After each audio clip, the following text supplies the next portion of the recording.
Hello my dear बच्चे लोग, welcome to my YouTube channel concept of physics by Lallan Kumar. प्यारे बच्चों, सब ठीक ठाक हैं? एकदम मस्त हैं, तैयार भी हैं? एकदम नया चीज़ है, मज़ेदार चीज़ है, रेडी रहना है। एक एक लाइन को, एक एक वर्ड को गंभीर से सुनना है। आपको सीखना है, आपको अपनी 100% एनर्जी क्लास में लगाना है। ऐसा नहीं कि मोबाइल ऑन करके बाथरूम में रख दिए और इधर बैठ के खिस्सा कर रहे हैं। तो चलिए रेडी हो जाइए और हम लोग स्टार्ट करते हैं, आगे बढ़ते हैं। तैयार है ना? यस। क्या लिखा हुआ है? Application of Kirchhoff's law. लेकिन एप्लीकेशन में जाने के पहले सेकेंड लॉ पर थोड़ा डिस्कस बाकी है। उस पर कुछ फिगर बनाएंगे, सर्किट तैयार करेंगे और किरचॉफ सेकेंड लॉ को अप्लाई करके इक्वेशन लिखेंगे और तब उस इक्वेशन का अप्लाई अलग अलग जगह पर करेंगे। तो रेडी है ना? चलिए।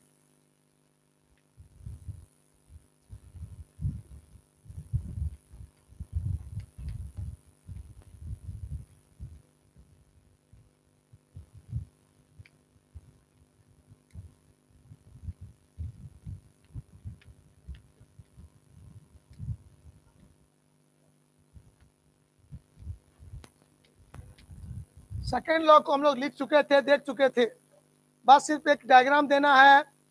पिछले क्लास में जो थ्योरी बताए थे उसमें विदाउट सेल का थ्योरी बताया था।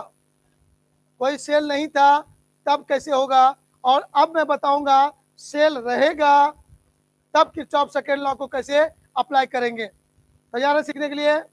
चलिए मैं एक सर्किट तैयार करता हूं।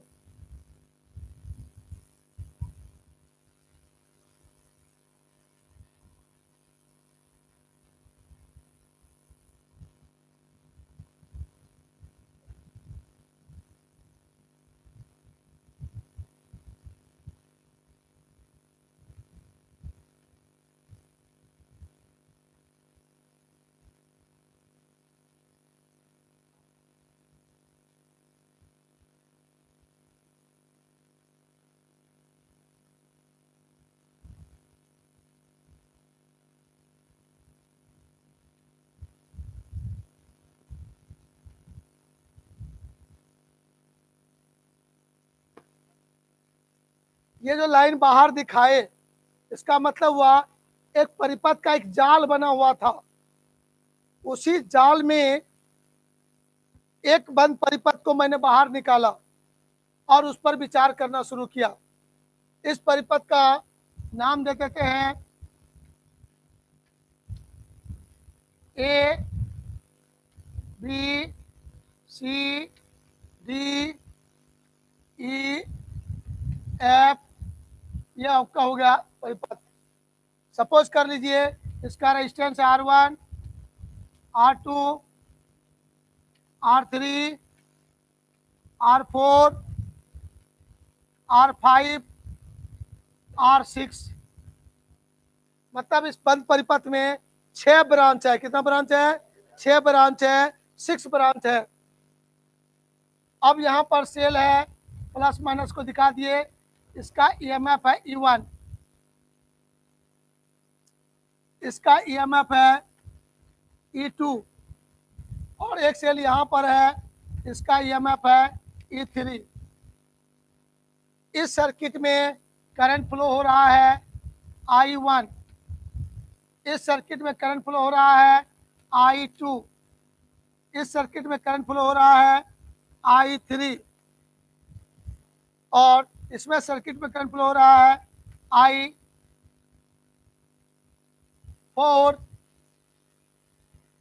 कहीं छूट गया?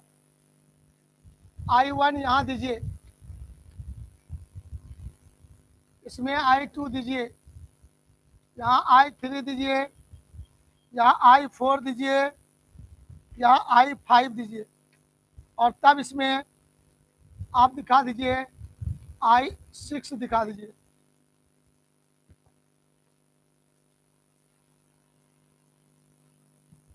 इसके डायरेक्शन को मैं चेंज कर देता हूं।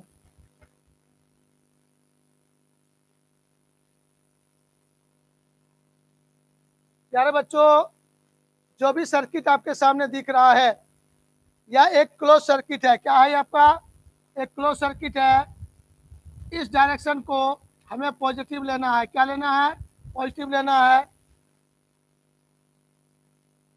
एक बंद परिपथ हुआ, एक लूप हो गया। इस लूप में सेकेंड लॉ अप्लाई करना है। आपको सबसे पहले मैं सिखाता हूं टोटल ईएमएफ कैसे निकालेंगे। बहुत ही महत्वपूर्ण चीज है, गौर से सुनिएगा, एक एक वर्ड को सुनिएगा और सीखने का कोशिश करिएगा। रेडी है आप लोग? तो चलिए यहां से हम लोग थोड़ा सा फिगर को आगे ले जाते हैं।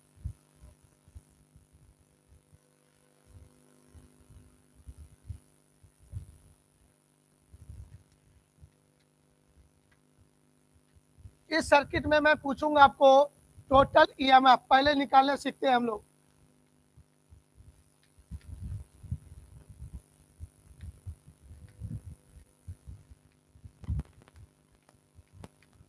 टोटल ईएमएफ का हिंदी क्या होगा जी? कुल विद्युत वाहक बल। क्या होगा हिंदी? कुल विद्युत वाहक बल। कुल विद्युत वाहक बल आपके पास कितना होगा, इसका जवाब सोचना है। आइए बहुत प्यार से सीखिएगा, बहुत कंसंट्रेट होकर सीखिएगा। ये सीख लीजिएगा तो बहुत बड़ी उपलब्धि होगी। सर यहाँ पर आप बच्चों गौर से देखना, सेल का ईएमएफ 3 सेल यहाँ पर दिखाया मैंने इस सर्किट में। 3 सेल में ईएमएफ है E1, इसका ईएमएफ है E2, इसका ईएमएफ है E3। सभी सेल का पता चल रहा है उस सेल में करंट भेजने का क्या नेचर होगा। दो चीज देखिएगा, यदि क्लॉकवाइज करंट फ्लो होता है उसको पॉजिटिव लेंगे, और यदि एंटी क्लॉक होता है तो उसको नेगेटिव लेंगे। ये कोई जरूरी नहीं है, ये हमारे सोच पर डिपेंड करता है। मैं क्लॉकवाइज को नेगेटिव भी ले सकता हूँ और एंटी क्लॉक को पॉजिटिव। मैं क्या ले सकता हूँ, मेरे मन पर वो प्लानिंग है। ये कोई फिक्स नहीं है कि क्लॉकवाइज को हमेशा पॉजिटिव लेना है, लेकिन जनरली हम लोग जो विचार करेंगे क्लॉकवाइज को पॉजिटिव लेने का सोच रखेंगे अपने पास। राइट, चलिए अब आइए गौर से। यहाँ पर सेल करंट का भेजने का नेचर ये है। क्या ये जो सेल के द्वारा करंट भेजने का नेचर है वो हमारे सोच के अनुसार है या अपोजिट है? समझिएगा, क्वेश्चन समझिएगा। यह सेल प्लस से करंट निकलता है, माइनस में प्रवेश करता है, यही ना? तो यदि यह सेल इधर करंट भेजने का नेचर है, इसका भेजता किधर है कोई मतलब नहीं, लेकिन इसका नेचर क्या होता है, प्लस से करंट निकलता है और माइनस में जाके प्रवेश करता है, यही कंसेप्ट होता है। यदि सेल जिधर करंट भेज सकता है उसी डायरेक्शन को यदि मैंने पॉजिटिव लिया है तब उस सेल के ईएमएफ को पॉजिटिव लेंगे। तो यहाँ पर यह सेल इधर करंट भेजता है और इस डायरेक्शन को मैंने पॉजिटिव कहा है और करंट भी इधर भेजना चाहता है, तो सेल का नेचर और हमारा सोच दोनों सेम है, इसलिए ईएमएफ को लेंगे पॉजिटिव। क्या लेंगे? ईएमएफ। उस सर्किट में करंट किधर फ्लो हो रहा है उस पर हमारा कोई विचार नहीं है। सेल का करंट भेजने का नेचर क्या है उस पर हमारा सोच है। तो करंट भेजने का नेचर ये है और हमने उसी डायरेक्शन को पॉजिटिव लिया है, तो यहाँ पर ईएमएफ जो E1 होगा इसको पॉजिटिव लेंगे। अब चलिए E2 पर विचार करिए। सेल करंट भेजने का नेचर ये है कि नहीं है? प्लस से करंट निकालेगा, इसका मतलब, लेकिन हम लोग इस दिशा को पॉजिटिव लिए थे, एंटी क्लॉक को पॉजिटिव लिए हैं, लेकिन ये सेल करंट इधर भेजेगा एंटी क्लॉक। तो करंट भेजने का नेचर और जो मेरा लिया हुआ सोच है दोनों अपोजिट हो गया, इसलिए यहाँ पर E2 को क्या लेंगे? E2 का मान निगेटिव लेंगे। आइए E3 पर विचार करते हैं। E3 जो सेल है इसका करंट भेजने का नेचर ये है। यस नो जल्दी बोलिए। करंट भेजने का नेचर ये है, करंट भेजने का नेचर ये है, करंट भेजने का नेचर ये है। सुना आपने गौर से? और इसी डायरेक्शन को मैंने क्या लिया है? पॉजिटिव लिया है। इसका मतलब इस EMF का E3 जो है वो पॉजिटिव लेंगे। अब सबका कहता है अलजेब्रिक सम। यदि सबका अलजेब्रिक सम कहता है आपको क्या करना चाहिए? यहाँ पर सबको घेरेंगे और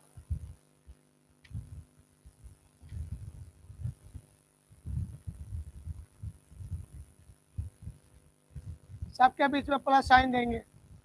यही हुआ algebraic sum of all EMF।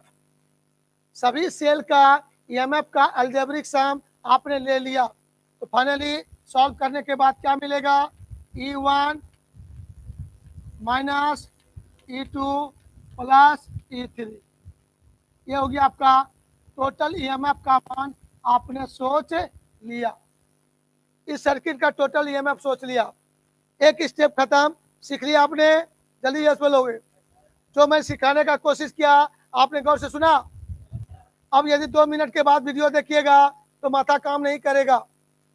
लगातार जब से बोलना शुरू किया, यदि आप वीडियो देख रहे हो तो आपको समझ में आ जाएगा। अभी जितने भी बच्चे क्लास में हैं, भाई मेरे ध्यान दीजिएगा। जो भी बच्चे अभी क्लास देख रहे हो, लाइक कर दो ना एक बार। बोले थे ना करने, कर दीजिए जल्दी से। हाँ, हमको कोई फायदा नहीं होने वाला है, लेकिन मेरा थोड़ा हौसला बढ़ेगा। कितना बच्चा मेरा लाइक किया, ठीक है? यस। अब देखिए यहाँ पर प्रत्येक ब्रांच में करंट और रेजिस्टेंस के प्रोडक्ट का गुणनफल का अलजेब्रिक सम लेना है। तो उसके लिए हमको देखना है I1, I2, I3, I4, I5 कौन पॉजिटिव होगा और कौन निगेटिव होगा। तो जिस डायरेक्शन को मैंने पॉजिटिव लिया, उसी डायरेक्शन में जो जो करंट फ्लो हो रहा है उसको पॉजिटिव लेंगे, और जो उसका अपोजिट हो रहा है उसको निगेटिव लेंगे। तो चलिए आइए I1 को बताइए जल्दी से, पॉजिटिव या निगेटिव? I1 आपका पॉजिटिव होना चाहिए।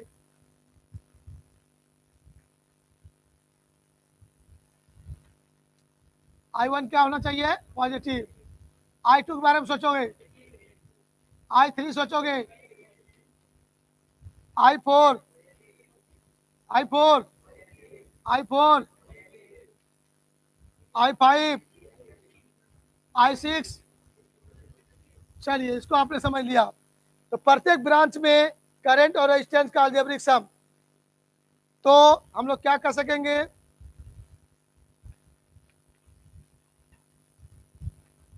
Algebraic sum of product of current and resistance of each branch. प्रत्येक ब्रांच में धारा और प्रतिरोध के गुणनफल का अलजेब्रिक सम। तो चलिए पहला I1 के बारे में सोचिए आप लोग जल्दी से। I1 क्या है आपका? I1 क्या है आपका? I1 क्या है आपका? प्लस है। I1 प्लस में है, रेजिस्टेंस हो गया R1। I2 क्या है? प्लस है, I2 R2। I3 क्या है? माइनस है, R3। फिर I4 क्या है? प्लस है। I5 क्या है? और I6 क्या है? प्लस है।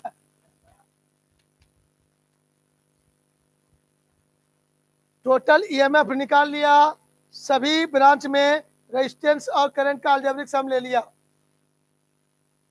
अब ये दोनों आपस में क्या हो जाएगा? इक्वल। अब जरा सा मैं ऊपर कर देता हूं, आप लोग बाद में इसको नोट करिएगा।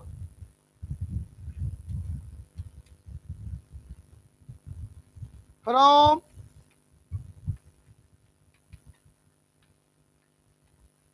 Kirchhoff's second law. आप क्या करोगे बाबू लोग? आप कहोगे I1R1 plus I2R2 minus I3R3 plus I4R4 minus I5R5 plus I6 into R6 equal to total EMF E1 minus E2 plus E3। क्या इसको आप लिख सकेंगे? कोई भी एक बंद परिपथ हो वहां पर आप इस तरह का इक्वेशन लिख सकते हैं। तो ये इतनी बड़ी लंबा इक्वेशन जो है आपने सेकेंड लॉ के मदद से निकाला। किससे निकाला? सेकेंड लॉ के मदद से निकाला। तो जल्दी से आप बच्चों इसको नोट कर लीजिए अच्छा से, फिर हम लोग एप्लीकेशन ऑफ किरचॉफ लॉ पर चलेंगे। जल्दी जल्दी नोट कर लीजिए, 2 मिनट समय देता हूं आपको, जल्दी से कीजिए।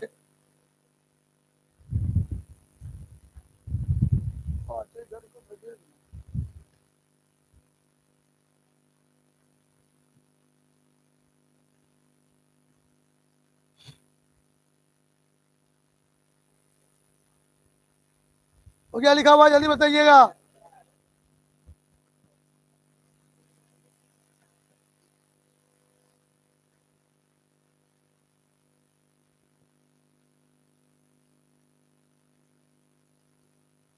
सभी बच्चों ने लाइक कर दिया, बहुत अच्छा, बहुत बहुत धन्यवाद।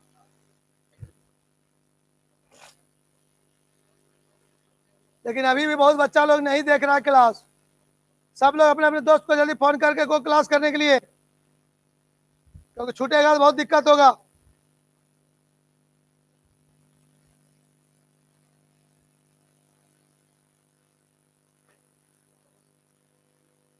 आप लोग जल्दी बताइएगा। एक बार मैं चैट बॉक्स को देखने जा रहा हूं, क्या आप क्लास से संतुष्ट हैं? यस, नो, जल्दी लिखिएगा।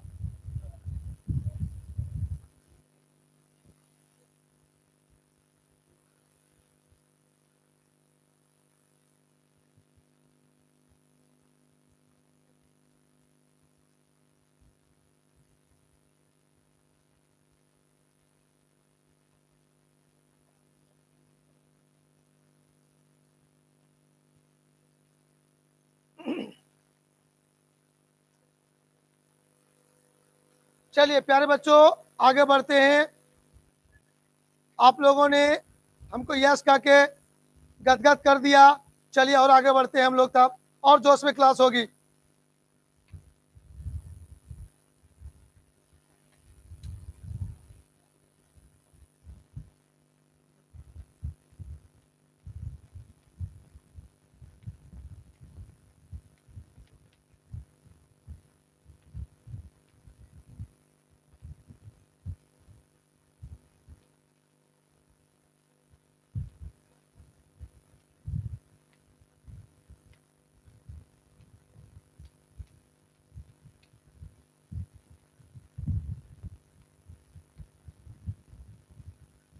फर्स्ट एप्लीकेशन में हम लोग देखते हैं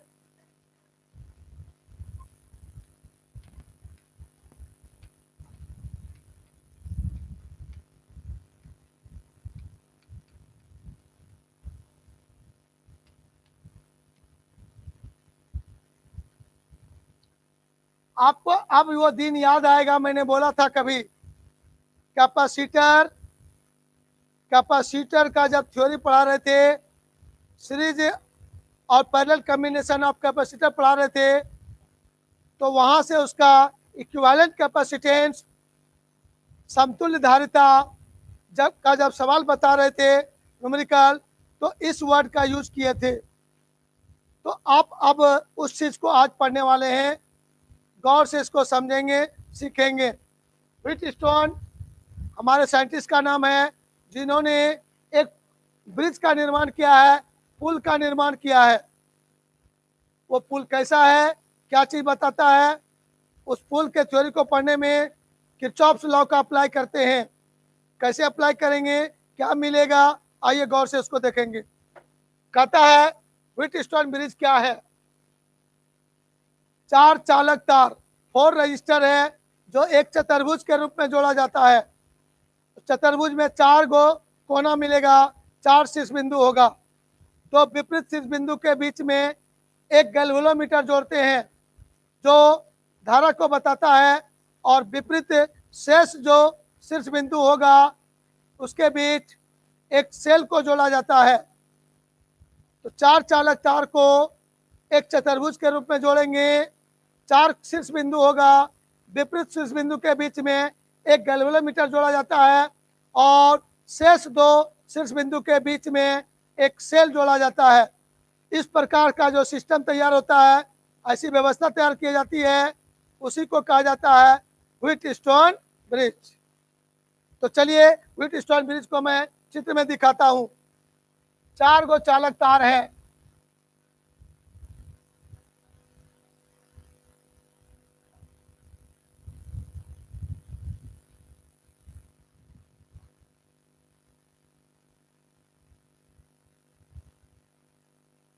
चार चालक तार मैंने लिया, एक चतुर्भुज के रूप में उसको जोड़ दिया, का नाम दे दिया ए बी सी डी। विपरीत शीर्ष बिंदु कौन कौन होगा? बी और डी अपोजिट शीर्ष बिंदु होगा, ए और सी अपोजिट शीर्ष बिंदु होगा।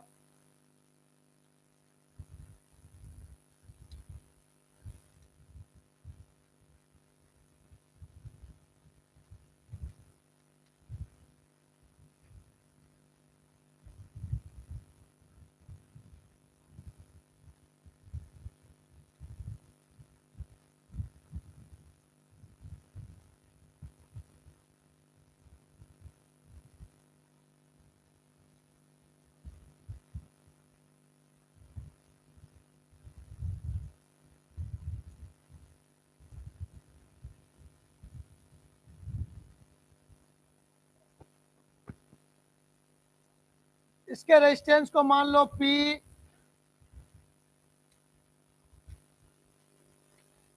इसके रेजिस्टेंस को मान लेते हैं P, इसके रेजिस्टेंस को मान लेते हैं Q, इसके रेजिस्टेंस को मान लेते हैं R, इसके रेजिस्टेंस को मान लेते हैं S। 4 गो चालक तार हुआ, A B, B C, C D और डी ए। उसका प्रतिरोध हुआ P Q R S। अब इसके विपरीत शीर्ष बिंदु के बीच एक गैल्वेनोमीटर जोड़ते हैं,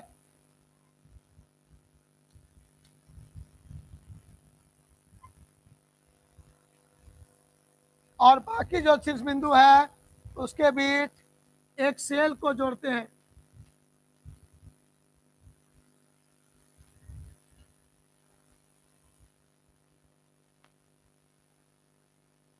ये जो व्यवस्था है इसके बीच में लिख देते हैं बड़ी जी, इसके बीच में बड़ी जी लिखते हैं। यहाँ आपका प्लस माइनस हो गया,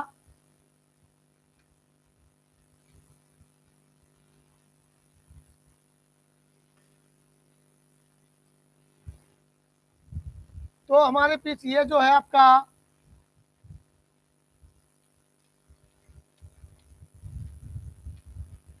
गैल्वेनोमीटर हुआ। गैल्वेनोमीटर होता है धारा मापी, क्या मापता है? धारा मापी है।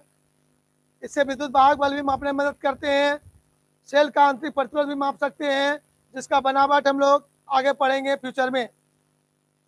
तो गैल्वेनोमीटर है जो धारा मापता है। अब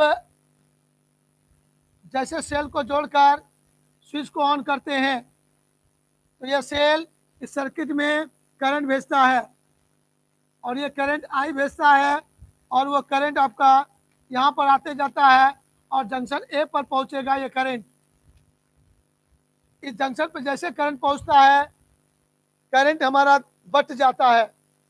2 रास्ते मिलते हैं, बट जाएंगे, फिर दोनों जाके जहाँ मिलेंगे वहाँ दोनों मिल जाएंगे। इधर करंट मान लेते हैं इस दिशा में I1 करंट फ्लो हुआ, तो आप खुद बताओ इधर क्या हो जाएगा? I1 माइनस, या इसको हम लोग I2 मान लेते हैं। चलिए अब ये करंट यहाँ आएगा I1, यहाँ पर करंट आएगा I1, जैसे जंक्शन बी पर पहुंचेगा फिर वहां पर उसको दो रास्ते मिलेंगे। जैसे दो रास्ते मिलेंगे यहाँ पर दिमाग लगाइएगा, इस गैल्वेनोमीटर में जो करंट होता है उसका एक स्पेशल सिंबल देंगे IG। IG गैल्वेनोमीटर में जो करंट फ्लो होगा उसका स्पेशल सिंबल देंगे IG। अब कल्पना करो गैल्वेनोमीटर में प्रवाहित धारा का सिंबल IG, तो ये धारा IP पर आया, यहाँ पर करंट हो जाएगा I1 माइनस IG हो जाना चाहिए। यहाँ पर आएगा I, इसमें IG जा चुका, तो इसको इसमें घटा देंगे, जो बचेगा इधर आएगा, इधर से होते हुए आएगा। अब ध्यान देना गौर से आप लोग, यहाँ पर देखेंगे इसमें जो I2 करंट आया यहाँ तक आएगा। अब जैसे इस बिंदु पर आएगा ये करंट आएगा IG, ये करंट यहाँ तक आएगा IG, और इधर से आया I2, ये दोनों मिलकर इसमें जाएगा और ये हो जाएगा I2 प्लस IG। ये सब काम किरचॉफ फर्स्ट लॉ के आधार पर हो रहा है। धारा का बंटवारा किसी भी जंक्शन पर परिपथ में दिखाना है, किरचॉफ फर्स्ट लॉ का उपयोग करके करंट को बांट रहे हैं सब जगह।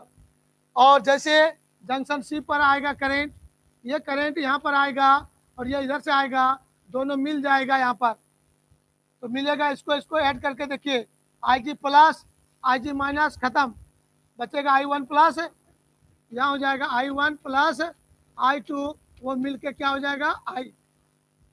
यदि ये I करंट यहाँ बटा है तो वह दोनों करंट यहाँ के मिल जाएगा, I बन जाएगा, और वो करंट I होते हुए सेल में प्रवेश करेगा। सेल ने धारा भेजा कितना था I, पूरा सेल में प्रवेश कितना किया, इसका मतलब रास्ते में करंट का जो बंटवारा दिखाया वो 100% सही है। तो जल्दी से डायग्राम को बना लीजिए और उसके बाद हम लोग गप करेंगे।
लिख लिया यहाँ तक? चलिए, जितना बात समझा रहे थे उसको यहाँ चित्र में स्टेटमेंट में लिख दिए हैं, लिखना कोई जरूरी नहीं है, आप समझ गए, कोई दिक्कत नहीं है।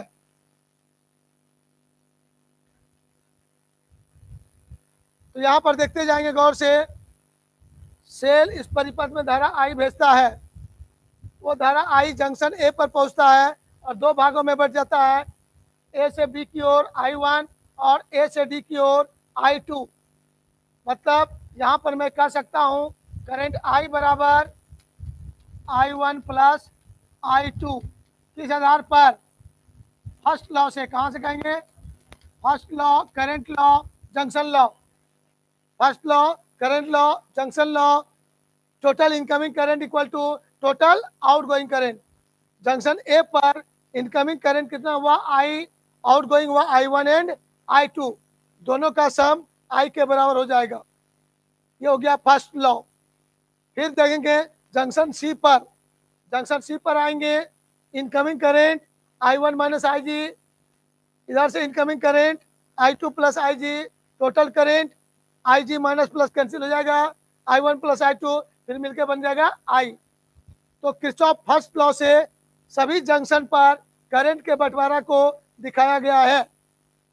फर्स्ट लॉ का कहानी खत्म हो गया, अब सेकेंड लॉ अप्लाई करना है। आइए प्यार से सीखेंगे हम लोग। आप लोगों से क्वेश्चन है, इस पूरे परिपथ को देख के बताइए कितना लूप तैयार हो सकता है, जल्दी बताइए आप लोग। फिर से क्वेश्चन सुनिएगा, इस परिपथ में कितना लूप बन सकता है? इस परिपथ में कितना लूप तैयार हो सकता है?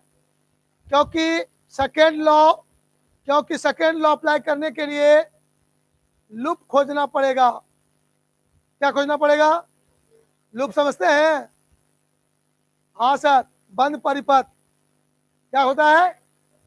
बंद परिपथ को हम लोग लूप कहते हैं। तो क्या को बंद परिपथ बनेगा, जल्दी बताइए आप लोग। आकांक्षा ने बताया 4, सूरज ने बताया 4, श्रुति ने बताया 0, सोनू कुमार ने बताया 3, रवीना ने बताया 4। चलो, बहुत सुंदर बात, बहुत सारे बच्चों ने, लगभग सबने 4 बताया। चलिए मैं अब गिनती करके बताता हूं कि आपका कितना सही होगा। सूरज कुमार ने कहा सारे अंग्रेजी में भी लिखिए, नोट्स में अंग्रेजी लिखा हुआ है, वो लिखना हमको जरूरी नहीं था, बुड़बक विद्यार्थी के लिए लिख दिए हैं। यदि समझा दिए तो कोई जरूरी नहीं लिखना, नोट्स तैयार है आपका। ये जो लिख दिए हैं ये बुड़बक विद्यार्थी के लिए, जो महाबोतल है उसके लिए लिख दिए।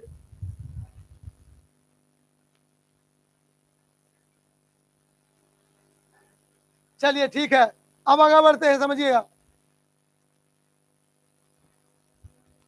यहां पर मैं बंद परिपथ का गिनती दिखा रहा हूं, ध्यान से सुनिएगा।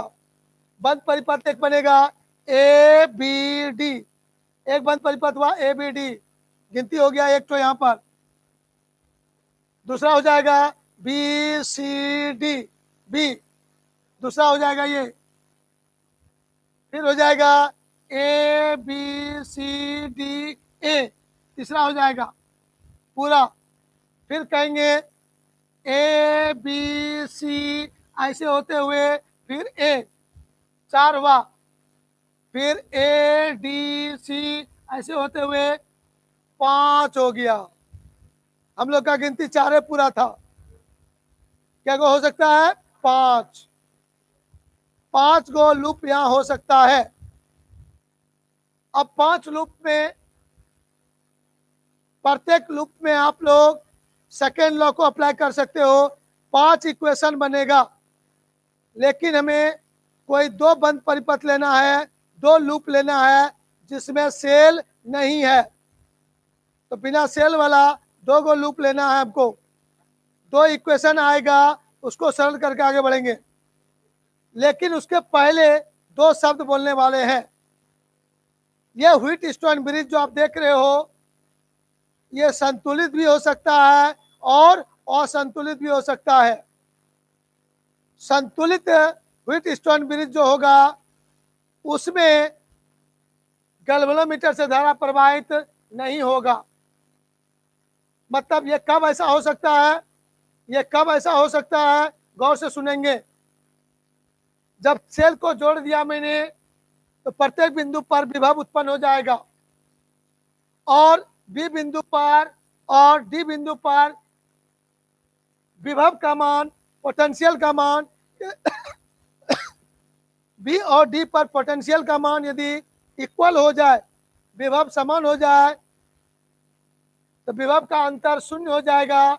और ओम साहब ने बताया है कि यदि विभवांतर शून्य हो जाएगा तो धारा का मान क्या होगा, शून्य, करंट फ्लो नहीं करेगा।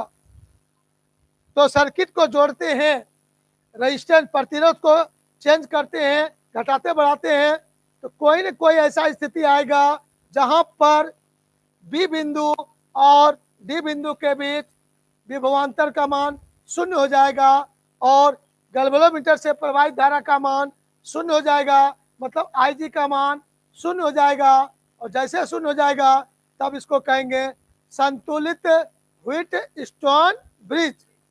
ब्रिज का मतलब पुल, पुल के मतलब क्यों हुआ, गौर से सुनिएगा। सेल से जो धारा चला ऐसे जाते हुए सीधा पार करते हुए आ जाएगा तो कहेंगे पुल का काम किया, और ऐसे जाके नीचे गिर जाएगा तो पुल का काम नहीं हुआ। तो मतलब यदि IG का मान 0 हो जाएगा जब, तो 0 कब होगा बता दिया मैंने आपको, सुना आप लोगों ने गौर से। बी बिंदु और डी बिंदु पर विभव समान होने पर विभवांतर 0 हो जाएगा और IG का मान क्या होगा, जब IG का मान 0 हो जाएगा तब कहेंगे यह व्यवस्था संतुलित हो जाता है और तब इसको कहते हैं बैलेंस्ड व्हीटस्टोन ब्रिज। क्या कहते हैं। और जब बी और डी के बीच प्रतिरोध को बदलेंगे, PQRS में कोई एक दो को बदलेंगे तो बी बिंदु और डी बिंदु पर जो विभव समान हो रहा था वो विभव असमान हो जाएगा और विभवांतर का मान शून्य नहीं होगा। और जब शून्य नहीं होगा तब धारा प्रवाहित करेगा, IG का मान 0 नहीं होगा और तब उसको कहेंगे असंतुलित व्हीटस्टोन ब्रिज। क्या कहेंगे, असंतुलित व्हीटस्टोन ब्रिज। तो दो बातें हुआ, व्हीटस्टोन ब्रिज कितने प्रकार के होंगे, संतुलित और असंतुलित। उसको 2 लाइन में शॉर्टकट में लिखता हूं, बोल दिया आपने, सुन लिया। इंग्लिश मीडियम में नोट तैयार है, शॉर्टकट में लिखेंगे, गौर से समझिएगा।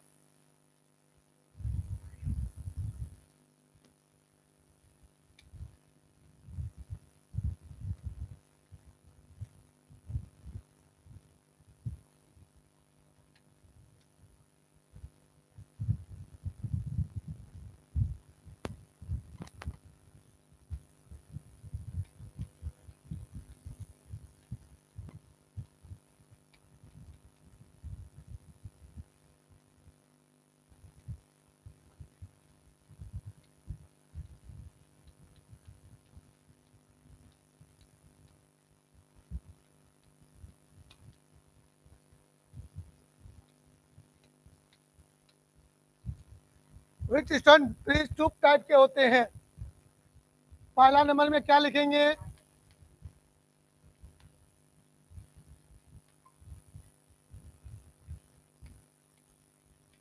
Balanced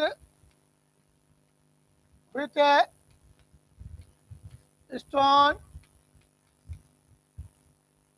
bridge.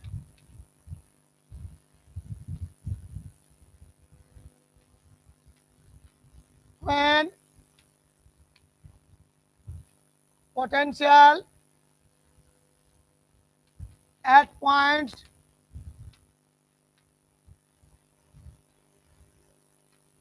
potential at points B and D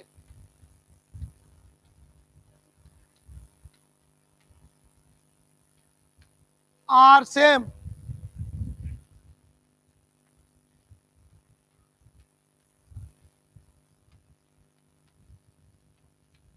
then potential difference between points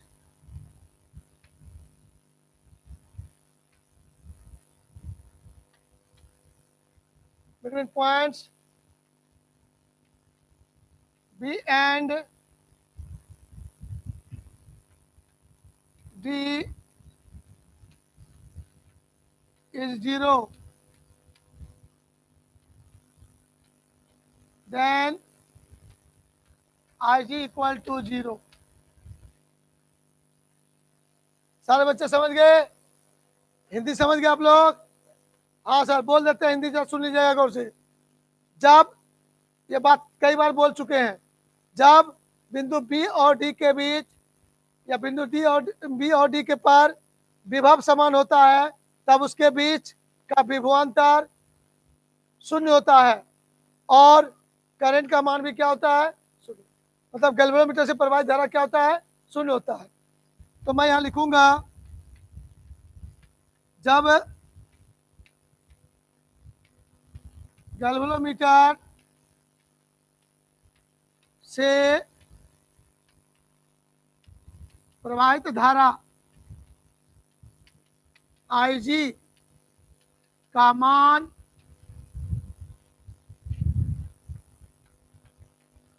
zero होता है, तो उसे बैलेंस्ड व्हीटस्टोन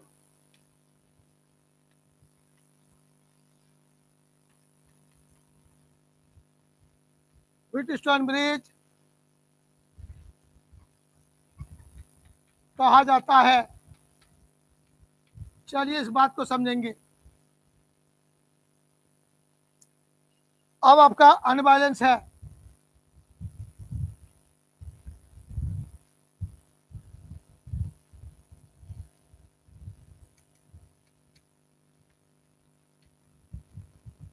दूसरा नंबर में देखेंगे, जब पॉइंट्स बी तथा डी के बीच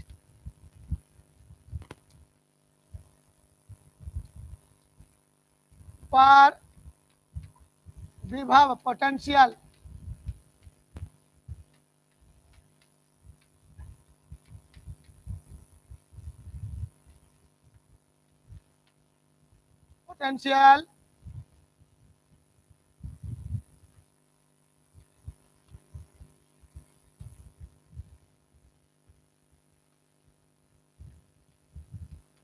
असमान होता है, तो विभवांतर पोटेंशियल डिफरेंस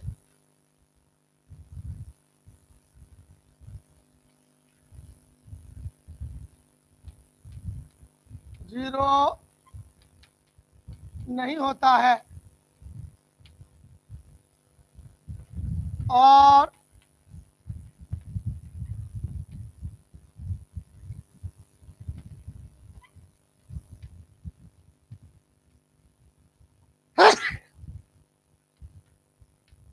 गैल्वेनोमीटर से धारा प्रवाहित होता है।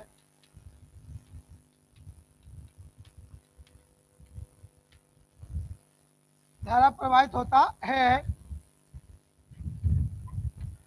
अर्थात Ig नॉट इक्वल टू 0 होता है। तो इसे असंतुलित मतलब अनबैलेंस्ड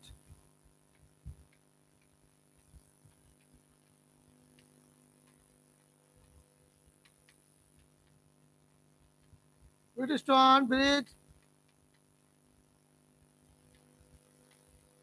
कहा जाता है।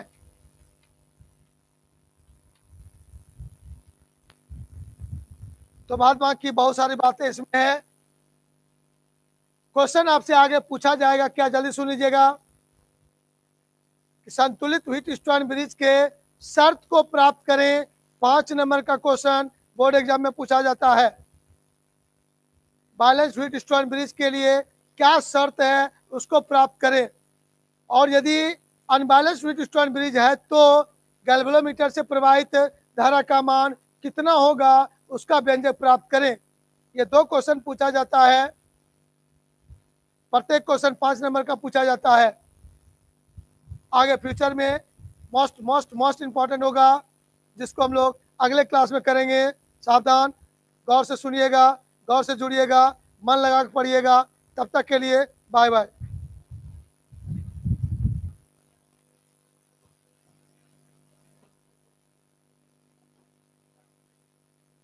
अंतिम में जाते जाते सब लोग लाइक करके जाइएगा, जो जो क्लास कर रहे हैं।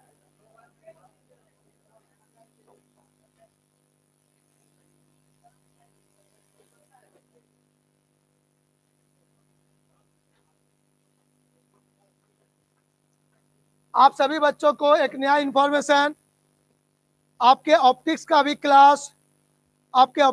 क्लास डेली लाइव क्लास होता है सुबह 5 बजे।